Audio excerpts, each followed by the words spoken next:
Hi friends, welcome to my channel. ಇವತ್ತು ನಾನು ನಿಮಗೆ ಒಬ್ಬರು ಸಾಮಾನ್ಯ ಹೆಣ್ಣು ಮಗಳು ಶೂನ್ಯದಿಂದ ಕೋಟಿ ಅಭಿಮಾನಿಗಳನ್ನು ಸಂಪಾದಿಸಿದ ಕತೆ ಹೇಳಲಿದ್ದೇನೆ.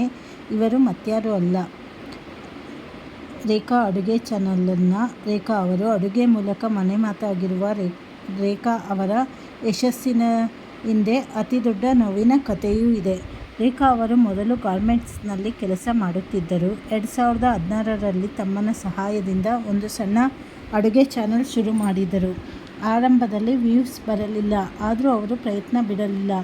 ಗಾರ್ಮೆಂಟ್ ಕೆಲಸ ಮುಗಿಸಿ ಬಂದು ಅಡುಗೆ ವಿಡಿಯೋ ಮಾಡುತ್ತಿದ್ದರು. ಇವರ ಸರಳ ಶೈಲಿಯ ಅಡುಗೆ ಜನರಿಗೆ ಇಷ್ಟವಾಯಿತು. ನಂತರ ಅವರು ಹಿಂತಿರುಗಿ ನೋಡಲೇ ಇಲ್ಲ. ಯೂಟ್ಯೂಬ್ನಿಂದ ಬಂದ ಹಣದಲ್ಲಿ ತಮ್ಮ ತಂಗಿಯ ಮದುವೆಯನ್ನು ಅದ್ದೂರಿಯಾಗಿ ಮಾಡಿದರು. ಆದರೆ ಹಣ, ಹೆಸರು ಬಂದ ಮೇಲೆ ಅವರ ಜೀವನದಲ್ಲಿ ವಿಚಿತ್ರ ಬದಲಾವಣೆಗಳಾದವು. ಯೂಟ್ಯೂಬ್ನಿಂದ ಆದಾಯ ಬರಲು ಶುರುವಾದ ಮೇಲೆ ಅವರ ಆಪ್ತರು ಮತ್ತು ಸಂಬಂಧಿಕರು ಅವರಿಂದ ದೂರವಾಗತೊಡಗಿದರು. ರೇಖಾ ಅವರಿಗೆ ಅಹಂಕಾರ ಬಂದಿದೆ ಎಂದು ಅಸೂಯೆ ಪಟ್ಟರು. ಯಾರು ಕಷ್ಟದಲ್ಲಿದ್ದಾಗ ಜೊತೆಗಿದ್ದರೋ ಅವರು ರೇಖಾ ಅವರು ಬೆಳೆದ ಮೇಲೆ ದೂರ ಸರಿದರು. ಇದೇ ಕಾರಣಕ್ಕೆ ರೇಖಾ ಅವರು ತೀವ್ರವಾದ ಡಿಪ್ರೆಷನ್ಗೆ ಒಳಗಾದರು. ಕೆಲಸಕ್ಕೆ ಹೋಗುತ್ತಿದ್ದಾಗ ಆರೋಗ್ಯವಾಗಿದ್ದ ಅವರಿಗೆ ಯೂಟ್ಯೂಬ್ ಶುರು ಮಾಡಿದ ಮೇಲೆ BP, ಥೈರಾಯ್ಡ್ ಮತ್ತು ಶುಗರಂತಹ ಸಮಸ್ಯೆಗಳು ಕಾಣಿಸಿಕೊಂಡವು. ಒಂದು ಹಂತದಲ್ಲಂತೂ ಜೀವನವೇ ಬೇಡ ಎನಿಸಿ ರೇಖಾ ಮತ್ತು ಅವರ ತಮ್ಮ ಸತ್ತು ಹೋಗೋಣ ಎನ್ನುವ ತೀರ್ಮಾನಕ್ಕೆ ಬಂದಿದ್ದರಂತೆ. ನೋವಿನಲ್ಲಿದ್ದಾಗ ಅವರ ಯಾರ ಬೆಂಬಲವೂ ಸಿಗಲಿಲ್ಲ. ಜೀವನಕ್ಕೆ ಬೇಕಾದ ಎಲ್ಲವನ್ನೂ ದೇವರು ಕೊಟ್ಟಿದ್ದಾನೆ, ಆದರೆ ನೆಮ್ಮದಿ ಇಲ್ಲಂತಾಗಿದೆ ಎಂದು ರೇಖಾ ಅವರು ಕಣ್ಣೀರಿಟ್ಟಿದ್ದಾರೆ. ಕೇವಲ 4-5 ತಿಂಗಳ ಹಿಂದೆಯಷ್ಟೇ ಆ ಕರಾಳ ಹಂತದಿಂದ ಹೊರಬಂದಿದ್ದಾರೆ.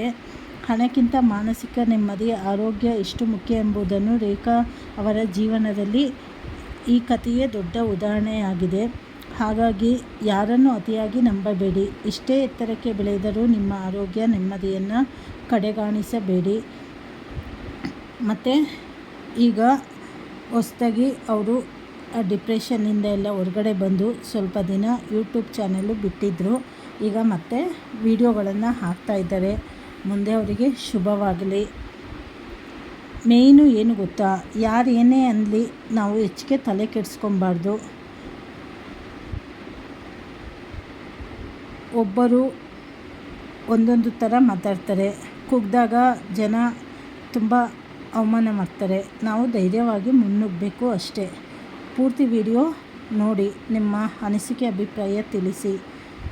ಲೈಕ್ ಮಾಡಿ, ಶೇರ್ ಮಾಡಿ, ಹಾಗೆ ಸಪೋರ್ಟ್ ಮಾಡಿ. ಹೊಸದಾಗಿ ಯಾರ್ಯಾರು ಚಾನಲ್ ನೋಡ್ತಾ ಇದ್ದೀರಾ ಸಬ್ಸ್ಕ್ರೈಬ್ ಮಾಡ್ಕೊಳ್ಳಿ.